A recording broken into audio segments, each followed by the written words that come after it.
Jumpa lagi bersama saya Andi Malarangeng dalam acara bincang-bincang tentang politik dan negara. Dan kali ini saya ingin menyampaikan, ada kawan saya yang menyampaikan kepada saya bahwa katanya dia pergi ke ATM dan di ATM itu, di mesin ATM itu ada wajah menteri sedang kasih tampil lah. Kemudian dia keliling-keliling, katanya dia lihat ada baliho-baliho yang para menteri di situ yang sedang istilah dia mejeng, katanya lagi mejeng. Lalu nanya sama saya, kalau menteri yang sedang menjabat boleh nggak jadi calon presiden? Dan apakah kemudian sebagai calon presiden tidak mengganggu tugasnya sebagai menteri? Nah, jawaban saya begini. Tentu saja menteri sebagaimana juga warga negara biasa boleh menjadi calon presiden atau paling tidak bercita-cita sebagai calon presiden.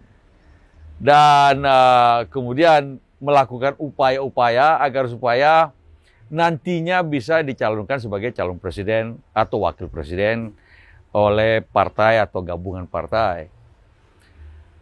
Nah, soal apakah itu mengganggu tugasnya sebagai menteri, tentu yang paling tahu adalah bosnya, yaitu Pak Presiden sendiri, Pak Jokowi sendiri, kalau menteri yang sedang menjabat sekarang ini. Karena mereka adalah pembantu-pembantu presiden. Tugasnya membantu presiden menjalankan pemerintahan negara. Kalau presiden menganggap dia tidak mampu atau melalaikan tugasnya karena terlalu sibuk menjadi calon presiden atau bukan sebenarnya bakal calon presiden, ya bukan, belum jadi calon presiden. Kalau calon presiden itu sudah terdaftar di KPU dan memenuhi syarat. Dan kemudian karena itu disahkan oleh KPU sebagai calon presiden. Yang ada sekarang ini sebenarnya adalah bakal calon presiden. Dan nah, sekali lagi tadi pertanyaannya, kalau apakah itu tidak mengganggu tugasnya? Sekali itu sepenuhnya pada ya bosnya, presiden. Kalau presiden menganggap itu mengganggu dan kemudian melalaikan tugasnya, Pak Presiden bisa menegur ataupun mengganti sekaligus saja. Tapi kalau Presiden menganggap itu tidak mengganggu, atau katanya Pak Presiden Jokowi memberi kesempatan kepada para menteri untuk jual diri lah, tanda kutip ya, sebagai bakal calon presiden, dan Presiden menganggap itu sah-sah saja, ya itu tentu saja bisa saja terjadi. Bahwa penilaian rakyat bisa berbeda dengan penilaian presiden, itu juga bisa terjadi. Kalau rakyat menganggap bahwa ini kok menteri terlalu sibuk untuk menjadi bakal calon presiden daripada ngurusi kementeriannya, tugasnya sebagai menteri, dan kemudian rakyat menjadi negatif terhadap dalam rangka merespons baliho kah, atau tampilan-tampilan, ataupun upaya-upaya untuk menjadi calon presiden, itu lalu rakyat meresponnya secara negatif, itu juga bisa juga, walaupun presiden membolehkan. Jadi ada dua pihak ini harus dipikirkan, presiden dan rakyat sendiri yang ingin ya kira-kira dirayu lah untuk kalau besok-besok ada polling pendapat, namanya naik, pollingnya naik, baik itu popularitas, likabilitas, ataupun juga bahkan yang terutama adalah elektabilitas. Nah, memang salah satu sumber calon presiden itu adalah para menteri. Kita lihat Pak Habibie dulu pernah jadi menteri sebelum jadi presiden. Ibu Megawati nggak pernah jadi menteri. Gus Dur juga tidak pernah jadi menteri. Tapi Pak SBY sebelumnya pernah jadi menteri.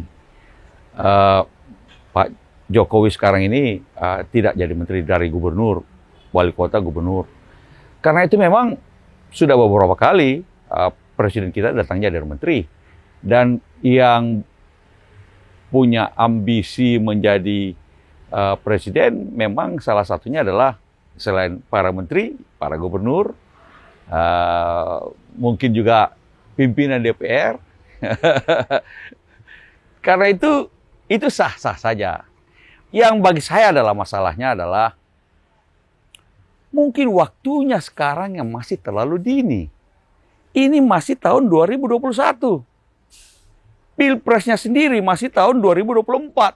Masih 3 tahun. Dan yang hebatnya adalah tampaknya berbagai upaya itu sudah kelihatan sekarang ini. Bahkan sudah ada yang punya pasukan relawan dan sudah ada yang sudah mendeklarasikan, para relawan itu bukan kandidatnya ya, mendeklarasikan calon presidennya. Ada juga yang sudah siap-siap mendeklarasikan calon presidennya. Apakah relawan itu adalah inisiatif yang spontan daripada relawan, atau itu adalah bagian dari strategi bakal calon presiden tersebut? Nah itu kita belum tahu. Tapi di dalam politik Indonesia rasanya biasanya sudah diatur begitu itulah. Nah, tapi itu sah-sah saja dalam kompetisi politik. Cuma sekali lagi saya katakan, it's too early. Election in Indonesia, it seems like it's coming too early, terlalu dini. Sehingga wajar jika orang macam kawan saya itu berpikir-pikir apakah ini tidak akan mengganggu konsentrasi. Kalau dia menteri, dia tentu saja mengganggu konsentrasi menjalankan tugas-tugasnya dalam pemerintahan. Apakah tidak sebaiknya lebih fokus pada tugasnya sekarang ini, apalagi kita masih dalam masa pandemi dan baik ekonomi maupun kesehatan masih menjadi tanda tanya besar. Nah, itu tentu saja concern dari masyarakat. Nah, tinggal tentu saja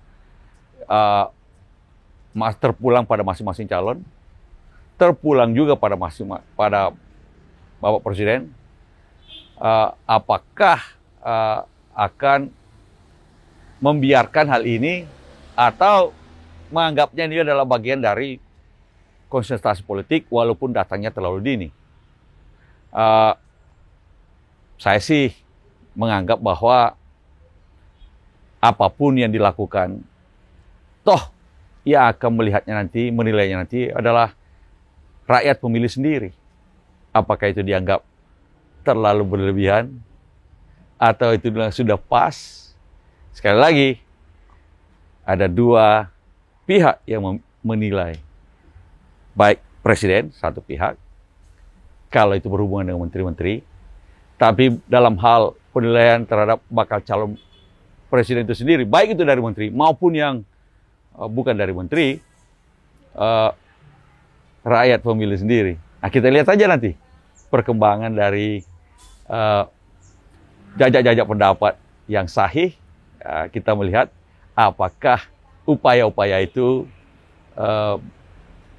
berhasil, punya dampak, atau justru menjadi bumerang bagi bakal calon presiden tersebut. Sampai segitu dulu. Kita ketemu di lain kesempatan.